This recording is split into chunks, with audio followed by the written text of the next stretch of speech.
말씀입니다. 성경 누가복음 24장 36절에서 49절까지 말씀입니다. 제가 봉독하겠습니다. 이 말을 할 때에 예수께서 친히 그들 가운데 서서 이르시되 너희에게 평강이 있을지어다 하시니 그들이 놀라고 무서워하여 그 보는 것을 영으로 생각하는지라. 예수께서 이르시되 어찌하여 두려워하며 어찌하여 마음에 의심이 일어나느냐. 내 손과 발을 보고 나인 줄 알라. 또 나를 만져보라. 영은 뼈와 살과 뼈가 없으되 너희 보는 바와 같이 나는 있느니라. 이 말씀을 하시고 손과 발을 보이시나 그들이 너무 기쁨으로 아직도 믿지 못하고 놀랍게 여길 때 이르시되 여기 무슨 먹을 것이 있느냐 하시니 이에 구운 생선 한 토막을 드리니 받으사 그 앞에서 잡수시더라. 또 이르시되 내가 너희와 함께 있을 때에 너희에게 말한 바 곧 모세의 율법과 선지자의 글과 시편에 나를 가리켜 기록된 모든 것이 이루어져야 하리라 한 말이 이것이라 하시고 이에 그들의 마음을 열어 성경을 깨닫게 하시고 또 이르시되 이같이 그리스도가 고난을 받고 제3일에 죽은 자 가운데서 살아날 것과 또 그의 이름으로 죄사함을 받게 하는 회개가 예루살렘에서 시작하여 모든 족속에게 전파될 것이 기록되었으니 너희는 이 모든 일의 증인이라. 볼지어다 내가 내 아버지께서 약속하신 것을 너희에게 보내리니 너희는 위로부터 능력으로 입혀질 때까지 이 성에 머물라 하시니라. 아멘. 아멘.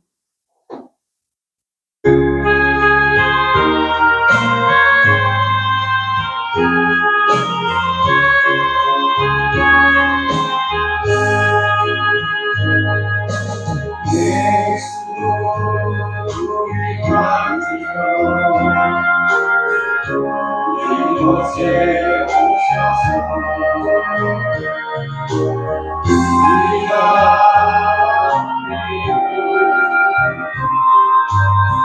영광을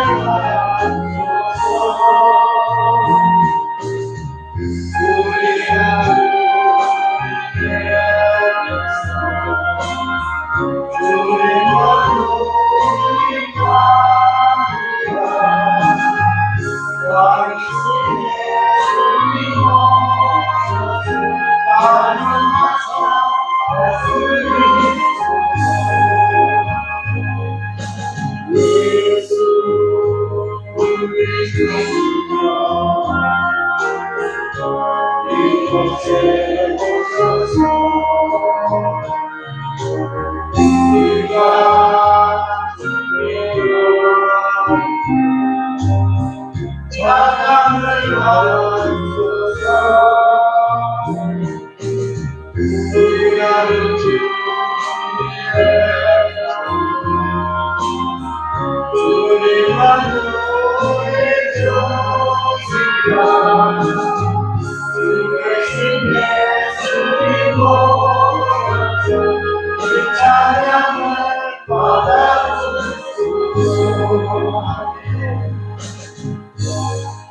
아멘. 할렐루야. 아멘.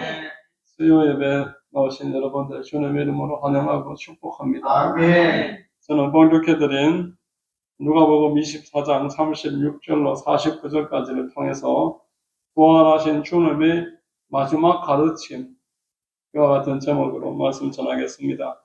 성령께서 큰 은혜 주실 줄로 믿습니다.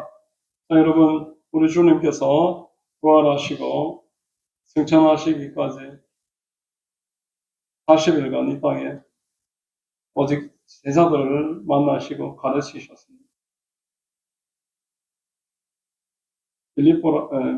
빌라도라든지 대제사장이라든지 이런 사람들이 찾아다니면서 내가 살아났다라고 이야기하는 것이 중요한 게 아니고 이미 택해서 양육했고 부활까지도 잘 가르쳤던 이 제자들이 예수님 부활하신 것을 눈으로 정말 확인을 하고 이때부터 이 세상을 변화시켜 나가야 되기 때문에 유대인들만의 유대교가 아니고 모든 족속에게 나아가야 될 모든 족속들을 향한 복음이기 때문에 가르침이 필요했습니다. 이 가르침은 오늘날 우리에게도 동일하게 필요하고 똑같이 적용되어야 되는 것입니다. 그러므로 오늘 몇 가지로 한번 살펴보겠습니다. 주님이 부활하셔서 무엇 하셨느냐? 제자들을 찾아다니면서 성경을 깨닫게 하셨습니다. 제자들을 찾아다니면서 성경을 열어주셨다. 두 차례나 24장 누가복음 마지막 장에 그런 내용들을 말하고 있습니다. 자, 여러분, 성경은 영의 양식인 줄로 믿습니다. 아멘. 갓난아기들처럼 신령한 자들 사모하라 이렇게 말했습니다. 우리가 성경을 사모하게 되면 얼마나 좋겠습니까?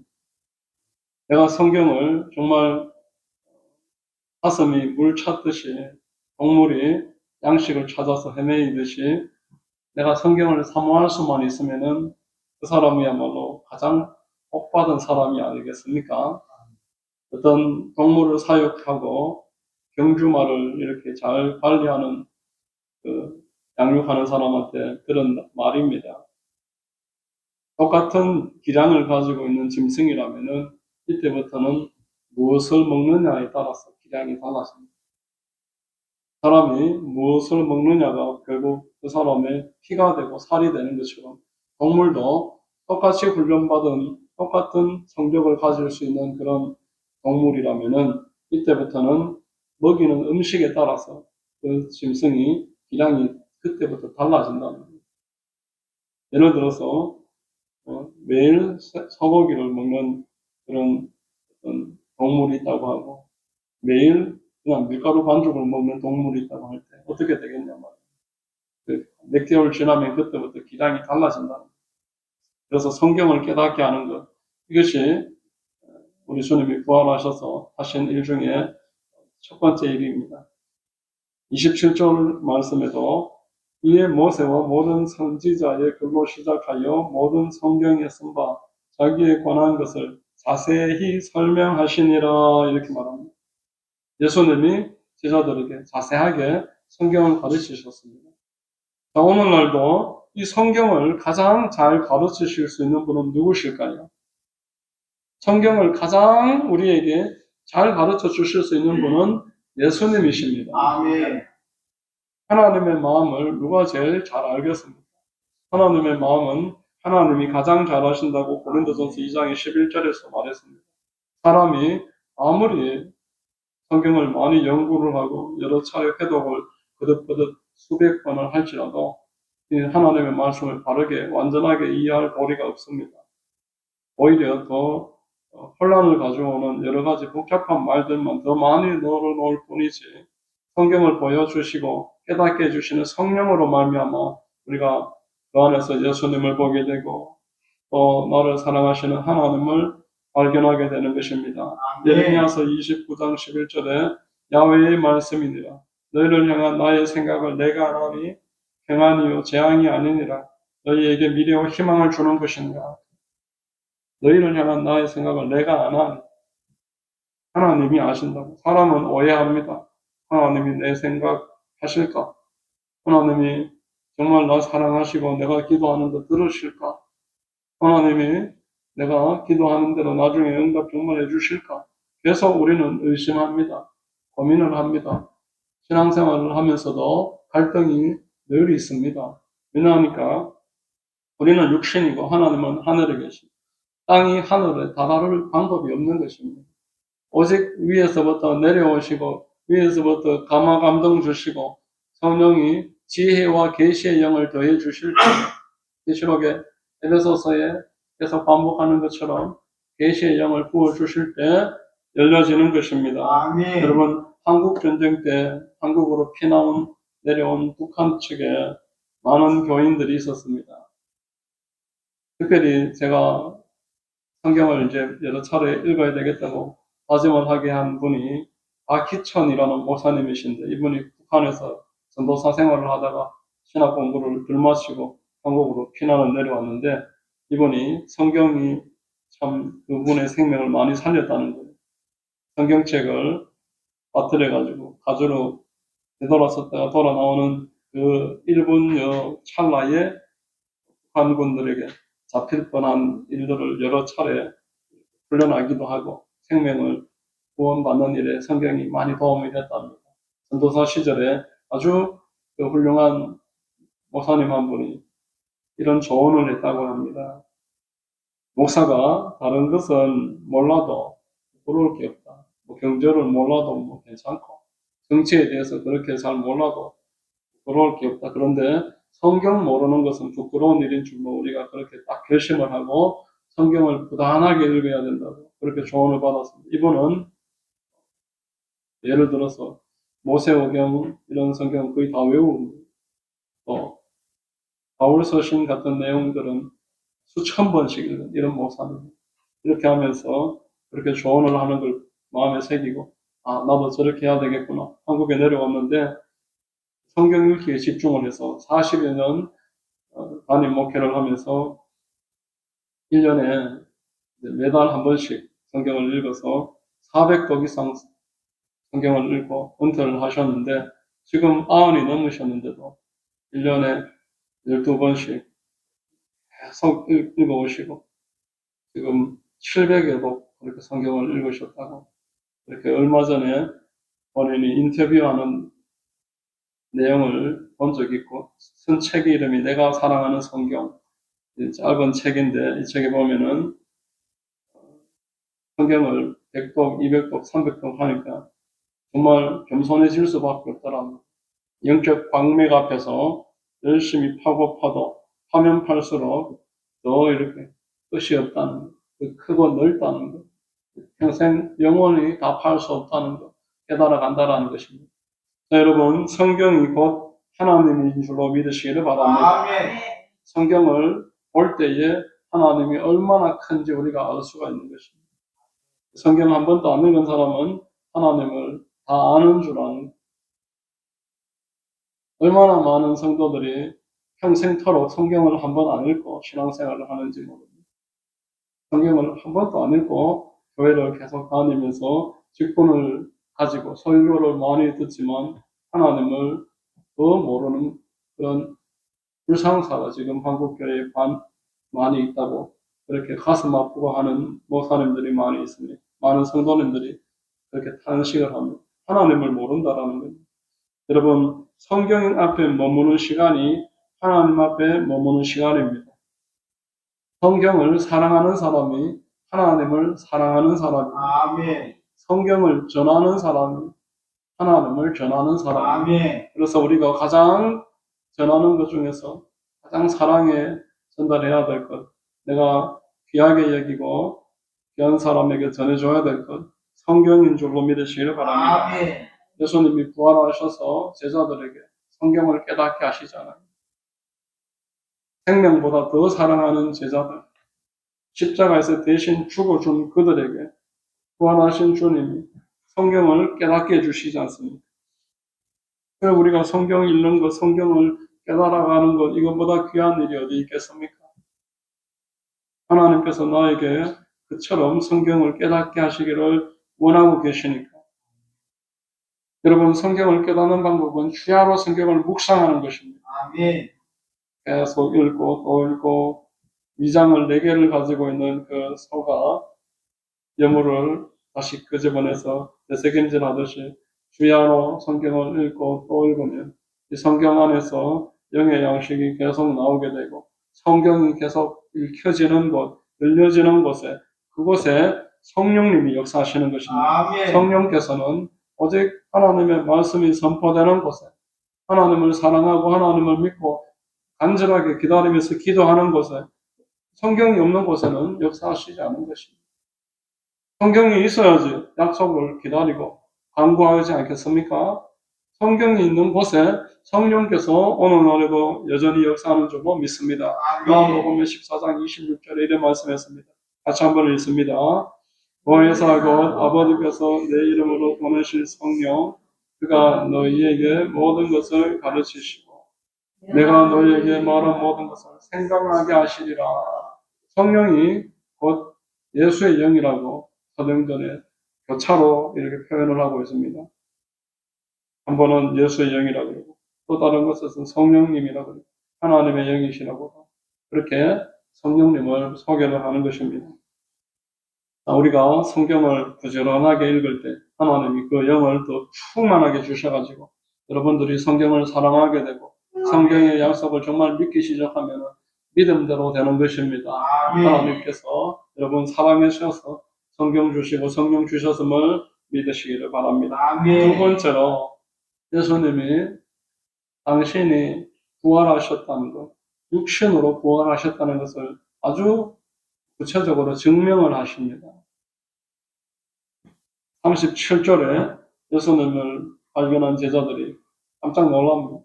그들이 놀라고 무서워하여 그 보는 것을 영으로 생각하는지라. 예수님이 앞에 나타나셨는데 부활하셨다라고는 생각을 못합니다. 부활은 육신으로 다시 살아나는 것입니다. 육신을 가지고 부활하는 것입니다.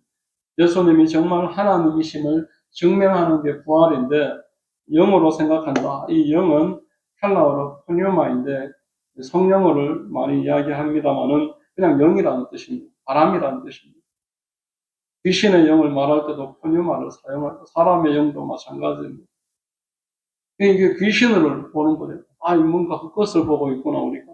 깜짝 놀래가지고 예수님을 육신의 부활로 인정을 하지 못하는 상태. 이때 예수님이 그들이 얼마나 답답하셨겠습니까? 부활을 그렇게까지 이야기했는데 그런 사람은 예수님을 이렇게 눈앞에 보여주어도 귀신인 줄 아니까.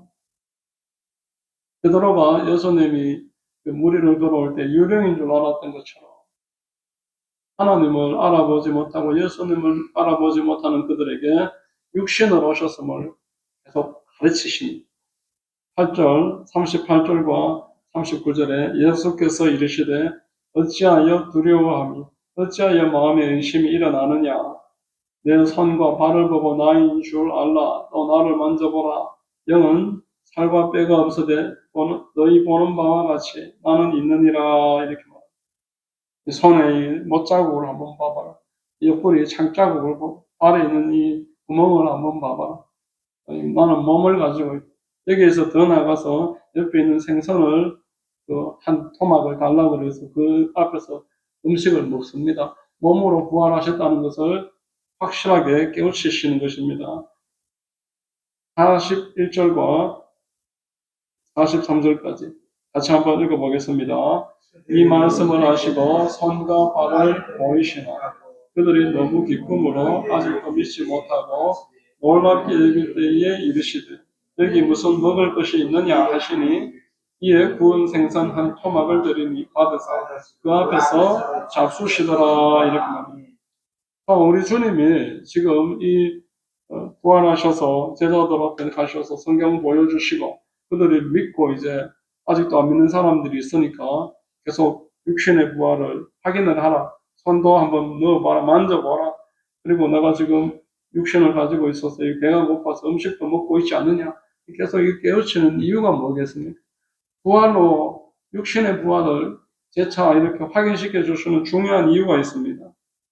우리 주님이 우리를 구원하시는 것은 전인적인 영혼육 전체에 대한 구원인 줄로 믿으시기를 바랍니다. 내가 영혼만 하나님이 구원하시는 게 나의 육신에 대해서도 십자가에서 대속하시고 우리를 구원을 하셨습니다. 성경은 우리에게 뭐라고 말씀하십니까? 먹든지 마시든지 무엇을 하든지 다 하나님의 영광을 위해서 하라. 이렇게 말씀했습니다. 고린도전서 10장에 31절입니다. 고린도전서 10장 31절에 그런즉 너희가 먹든지 마시든지 무엇을 하든지 다 하나님의 영광을 위하여 하라. 여러분 먹든지 마시든지 무엇을 하든지 우리가 육신으로 하는 모든 삶의 일들 전체를 포함해서 이걸 다 하나님의 영광을 위해서 그렇게 하면서 살아라. 마귀는 여러분 육신과 관련해서는 하나님께 영광을 돌리지 않아도 된다라고 계속 지금도 우리를 계속 속입니다. 혹은 그 반대로 하기도 하고. 마태복음의 사상해 보십시오. 예수님이 공생애를 시작하시기 전에 40일 금식을 하면서 기도를 하는데 마귀가 찾아와서 이 돌을 가지고 떡을 만들어 먹어. 얼마든지 하실 수 있죠. 돌을 가지고 떡을 못 만드실 이유가 무엇이 있겠습니까? 그러나 이 돌로 떡 만드는 것이 하나님께 영광이 되냐 말입니다. 그래서 거절을 하십니다. 우리는 먹든지 마시든지 하나님의 영광을 위해서 사는데 이 돌을 떡 만들어 가지고 내 육신의 배를 채우는 것, 네가 하라고 한다고 내가 이걸 해서 이게 하나님께 영광이 되냐? 거절을 합니다. 또 높은 곳에서 뛰어내리면 천사가 아래에서 발을 맞춰서 사람들이 너를 추앙할 것이다. 뛰어내려봐라. 이것 또한 거절을 합니다. 그렇게 해서 사람들한테 칭찬받고 높임받아서 그렇게 기적을 막 행해서 많은 사람들의 인기를 끌어모은다 한들 그게 하나님께 영광이 되냐 말입니다. 그래서 그것을 거절을 합니다. 나에게 절을 하면 천하만국의 권세를 너에게 주리라. 이것 또한 거절을 합니다. 하나님께만 경배해야 되기 때문에 하나님만 높임 받으셔야 되기 때문에 먹든지 마시든지 무엇을 하든지 하나님의 영광을 위해서. 자, 여러분, 하나님의 영광을 위해서 살아간다라는 성도의 이 마음의 결심이 교회 안에서 또는 주일날만 이러한 방식으로 축소되는 경향이 계속 마귀가 하는 역사이고 또 우리 스스로가 타협하는 부분입니다. 그러나 성경은 우리에게 먹든지 마시든지 무엇을 하든지 나의 일상 전체에 하나님의 영광을 위해서 살아가는 것을 하나님이 요구하신다 이렇게 말씀합니다. 아멘. 결혼을 하더라도 하나님의 영광을 위해서, 직업을 갖더라도 하나님의 영광을 위해서, 취미 활동을 하더라도 하나님의 영광을 위해서, 하나님의 영광을 생각하면서 모든 일을 결정을 하는 것. 결혼은 뭐 내가 알아서 하겠습니다. 돈 버는 건 내가 뭐 벌어가지고 헌금만 많이 하면 되지. 내가 알아서 하겠습니다. 또 취미 활동은 간섭하지 마세요. 혼자서 앉아서 뭐 맥주 한잔 할 수 있죠. 뭐 이런 식으로 막 타협을 하는 거예요. 동영상도 보고 뭐 이러면서 계속 타협을 하는 겁니다. 동영상이 뭐 나쁘다는 게 아니고 스스로 양심의 가책을 느낄 만한 그런 영상들을 계속 보면서 타협해 나가는 것은 우리가 하나님의 영광 앞에서 스스로를 돌아보면서 우리 스스로를 지켜야 되는 것입니다. 아멘. 마귀는 끊임없이 우리를 미혹합니다. 마음과 정성과 힘을 다해서 뜻을 다해서 하나님을 섬기라고 성경은 말씀하시는데 그렇게 못하게 마귀가 계속 방해합니다. 그렇게 하는 사람이 어디 있나 이 세상에. 이 광신자들이나 그렇게 하지. 청교도적이다. 청교도적이다. 지난 100년 동안 마귀가 만든 가장 최고의 작품이 이 단어라고 C.S. 루이스의 책에서 이야기를 합니다. 너무 예수를 믿어도 너무 그렇게 믿으면 안 돼. 좀 적당하게 이런 말을 하게 하는 거 이게 청교도적이다 말입니다. 신명기 6장의 4절 5절 이스라엘아 들으라 우리 하나님 야훼는 오직 유일한 야훼이시니 너는 마음을 다하고 뜻을 다하고 힘을 다하여 내 하나님 야훼를 사랑하라. 하나님을 사랑하는데 마음을 다하고 뜻을 다하고 힘을 다하고 나의 모든 온 마음을 다해서 하나님을 사랑하고 섬겨라. 이렇게 성경은 말하고 계시고 알려주고 있습니다. 마귀는 그 반대로 합니다. 계속 타협을 요구합니다. 출애굽기를 읽어보십시오. 출애굽기는 이제 애굽을 세상으로 바로를 세상의 신으로 그렇게 이제 예를 드는 것입니다. 하나님의 백성을 하나님을 섬기는 자로 이끄시는 분은 하나님이시고 모세를 앞세워서 그 일을 하고 계십니다. 자, 그런데 바로가 처음에 완강하게 거절을 하다가 도저히 감당을 하지 못하니 타협을 하면서 뭐라고 말을 합니까? 처음에는 너무 멀리 가지 말고 여기서 제사를 드려라. 너무 멀리 나가지 말라. 그리고 또 자녀들은 데리고 가지 말라. 너희들 어른들만 가라. 그리고 또 재물은 가지고 가지 말아라. 이렇게 계속 타협을 요구하고 방해를 하고 우리를 힘들게 하고 못 가게 바지가랑이를 잡고 매달리는 것입니다. 애들은 세상에 놔두고 나중에 공부 다 하고 나중에 시험 다 치고 대학 들어가고 그때 가서 하나님 앞에 예배 드리면 된다. 그렇게 타협을 하는데 오늘 시험 기간인데 오늘 시험 치고 왔는데 새벽부터 일어나서 학교 갔다 왔는데 오늘은 예배를 빠지고 또 시험 기간에는 학원 가야 되니까 주일 또 예배를 빠지고 이렇게 계속 타협을 요구하는 것입니다. 예물을 드리는 부분에도 계속 그렇게 타협을 요구합니다. 자, 우리 부활하신 주님은 제자들에게 찾아오셔서 손과 발의 상처를 보여주시면서 음식을 먹으면서까지 육신의 부활을 보여주시고 우리의 삶 전반 모든 것을 걸쳐서 하나님을 섬겨야 된다는 것을 보여주셨습니다. 십자가에서 대속하시고 구속하신 것은 내 영혼만이 아니고 나의 육신까지 구속하셨습니다.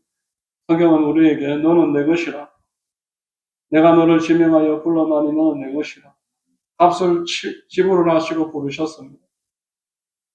이사야서에 뭐라고 말씀했습니까? 이 백성은 내가 나를 위하여 지어나니 나를 찬송하게 하려 함이라.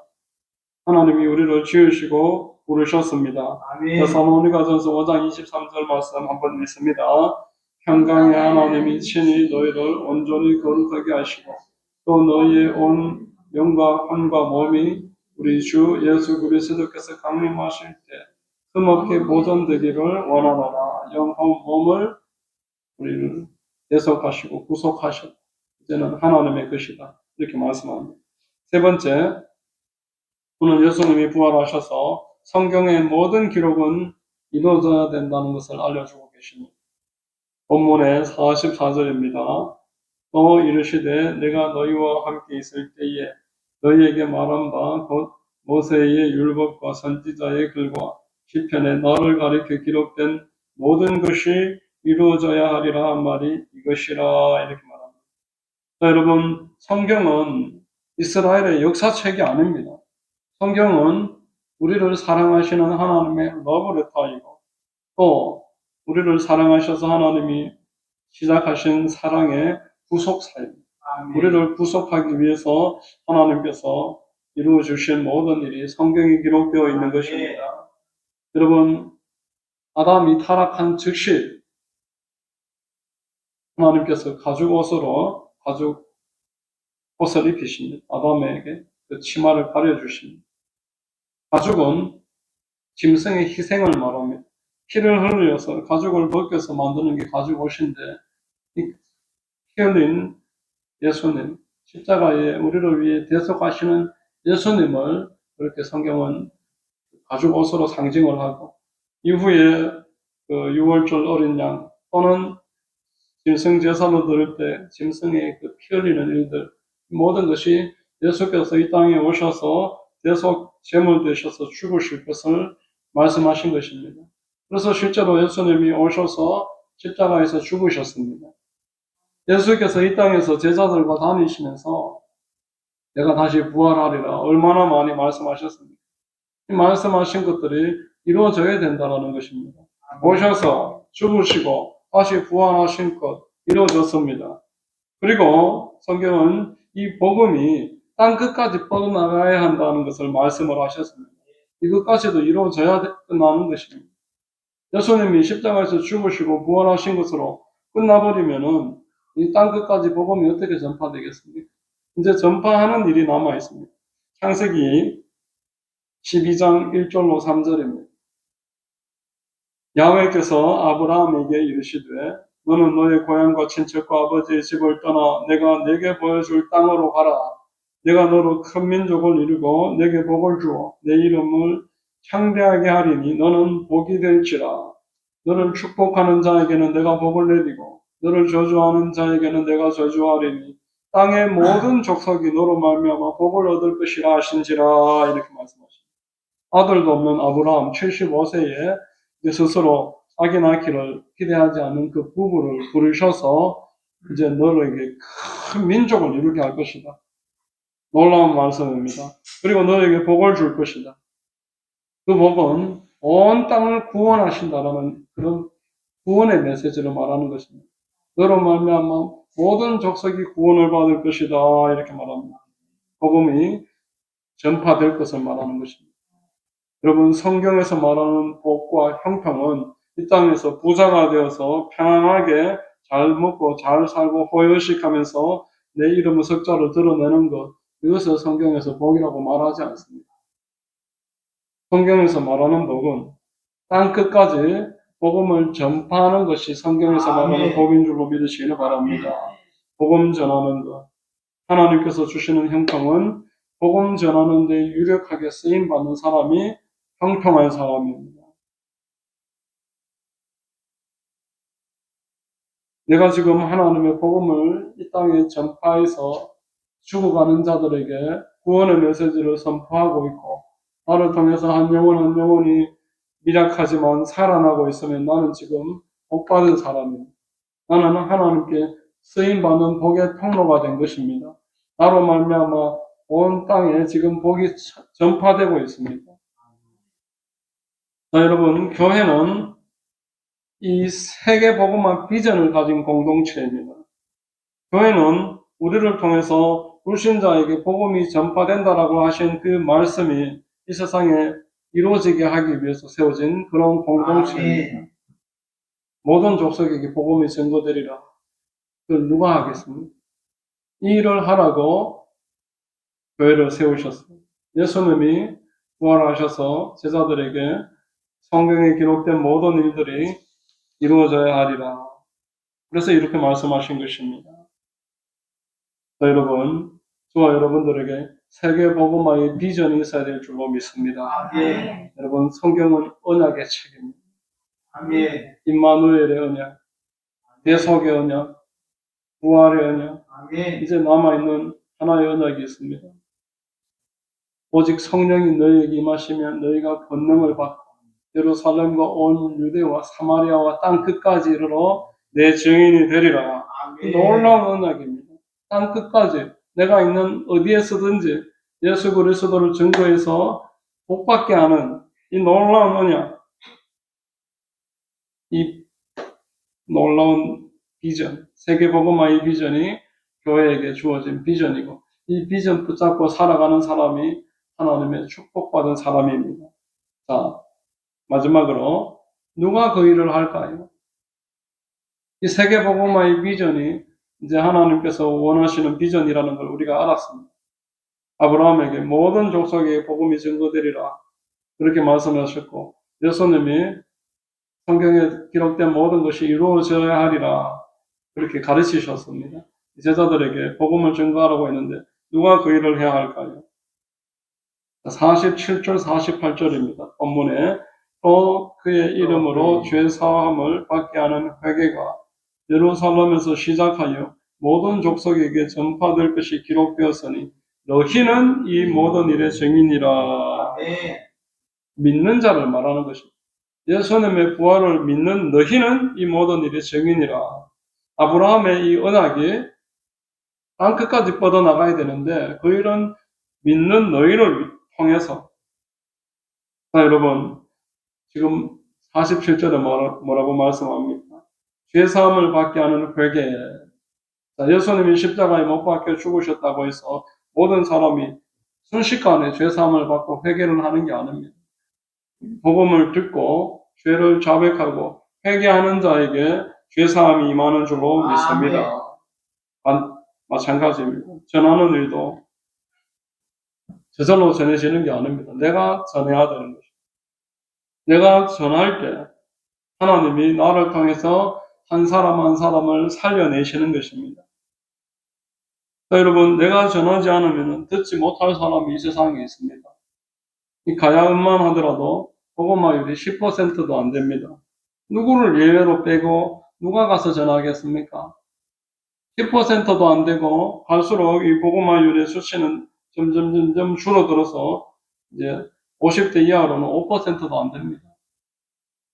이런 서구 경남 복음화율을 가지고서 이 사람은 빼고 저 사람은 빼고 누가 복음 전하겠습니까? 모든 교회가 이 비전 가지고 내가 믿는 자라면은 복음 전하는 것이 우리 공동의 목표라는 것을 인식을 해야 되겠습니다. 다른 사람이 대신 할 것이라고 생각하는 것은 성경이 가르쳐 주시는 바가 아닙니다. 누가복음 16장에 부자와 거지 나사로가 이제 같은 시기에 죽습니다. 이 땅에 살 때는 큰 부자라 호의호식하면서 자주색 옷을 입으면서 살았던 부자가 죽어서는 지옥에 들어갑니다. 지옥에서 불꽃 가운데 괴로워서 물 한 방울 못 마시는 그런 모습을 보여주고 있습니다. 그런데 이 거지 나사로는 아브라함의 품에 안겨서 천국에 들어갔습니다. 나사로에게 물 한 방울이라도 내 입에 좀 집어서 달라고 그렇게 요구를 하지만 아브라함이 거절을 합니다. 그러자 이 부자가 다시 한번 부탁을 하는데 나사로를 땅에 보내가지고 이런 곳이 있다라는 것을 내 형제들에게 좀 전해주십시오. 그들은 이런 곳에 좀 오지 않도록 나사로가 가서 죽은 자가 살아나서 증거하고 이야기하게 해주십시오. 그러니까 뭐라고 말했습니까? 아브라함이 그 또한 거절을 합니다. 누가복음 16장 31절에 이르되 모세와 선지자들에게 듣지 아니하면 비록 죽은 자 가운데서 살아남는 자가 있을지라도 고난을 받지 아니하리라 말했습니다. 모세와 선지자, 성경을 말합니다. 성경을 전하는 사람에게 듣지 아니하면 성경이 스스로 말을 하지 않지 않습니까? 성경을 누군가가 전할 때 그 전하는 소리를 들을 때 회개하고 구원을 받는다는 겁니다. 아멘. 하나님이 사람을 구원하는 방식은 어떤 천사가 와서 그를 구원하는 게 아닙니다. 내가 기도한다고 그 사람이 갑자기 구원받는 게 아닙니다. 누군가가 그 사람에게 찾아가서 이 복음을 전해야 한다는 것입니다. 아멘. 부활하신 주님도 너희가 본 것을 전하라 이렇게 유언을 하셨습니다. 마태복음 28장 18절로 20절에 예수께서 나와 말씀하여 이르시되 하늘과 땅의 모든 권세를 내게 주셨으니 그러므로 너희는 가서 모든 민족으로 제자를 삼아 아버지와 아들과 성령의 이름으로 침례를 베풀고 내가 너희에게 분부한 모든 것을 가르쳐 지키게 하라. 볼시오다 내가 세상 끝날까지 너희와 항상 함께 있으리라 이렇게 말했습니다. 권세는 내게 있으니까 걱정하지 말고 너는 가서 전하라. 전할 때 돕는 사람도 붙여주실 것이고 필요한 양식도 계속 공급받을 것이고 때가 되면 열매도 거두게 할 것이다. 너는 걱정하지 말고 가서 전하는 일만 해라. 책임지시겠다라는 것입니다. 사도행전에 10장에 보면은 이제 유대인끼리만 이렇게 모여 있을 때 이방인에게 복음이 전파되는 사건이 고넬료의 집에서 첫 번째로 일어납니다. 고넬료가 기도할 때에 하나님께서 천사를 보내십니다. 천사가 와서 고넬료에게 직접 복음을 전하면 되는데 저 요바에 가서 무두장이 집에 있는 이 베드로를 초청을 해라. 그렇게 해서 하인 두 사람을 하루길을 걸어가야 하는 먼 거리인데 베드로를 초청하려고 고넬료가 보냅니다. 그리고 본인의 집에서 친척과 친구들을 불러서 베드로가 오기를 기다렸습니다. 그리고 베드로가 와서 복음을 증거할 때 성령이 임하셨습니다. 천사가 하면 될 일을 왜 저 멀리 무두장이 집에 있는 베드로를 불러야 되고 또 내 집에 친척들과 친구들을 초대를 해서 베드로를 기다리면서 언제 올지 모르는데 계속 기다리고 있어야 됩니다. 이게 하나님께서 영혼을 구원하는 방식입니다. 사람을 통해서 복음 증거하는 전도자의 입술을 통해서 듣고 회개하는 것, 돌아와서 하나님의 그 구원을 받는 것, 이게 하나님께서 영혼을 구원하는 방식인 줄로 믿으시기를 바랍니다. 아멘. 여러분, 이 모든 일을 우리 힘으로 하라고 하시지 않습니다.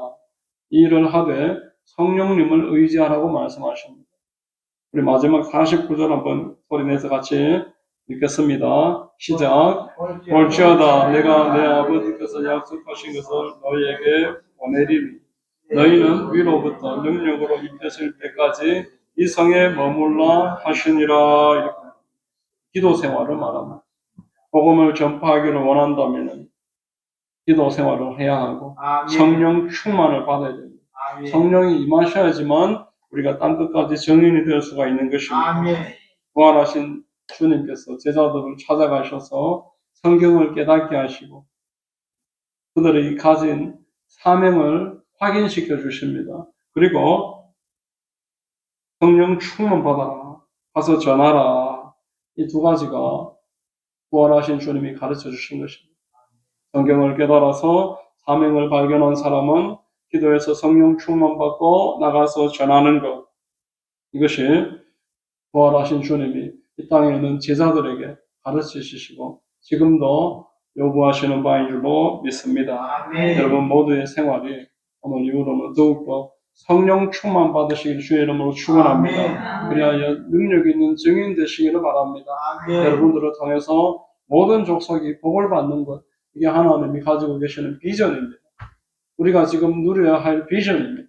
나를 통해서 한 영혼이 지옥에 들어가지 않고 하나님께 구원받고 나는 그 일을 이루어 나가는 데 있어서 표적이 나를 따라다닌다.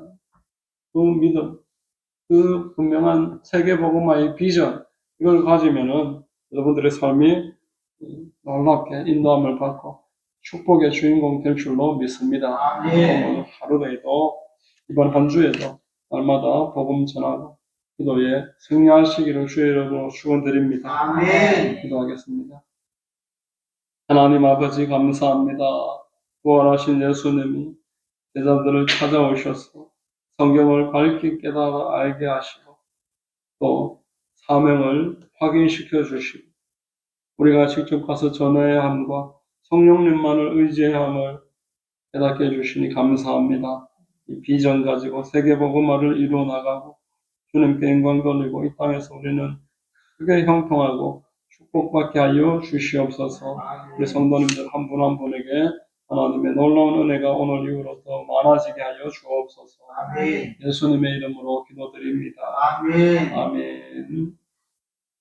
우리 542장 찬송하겠습니다.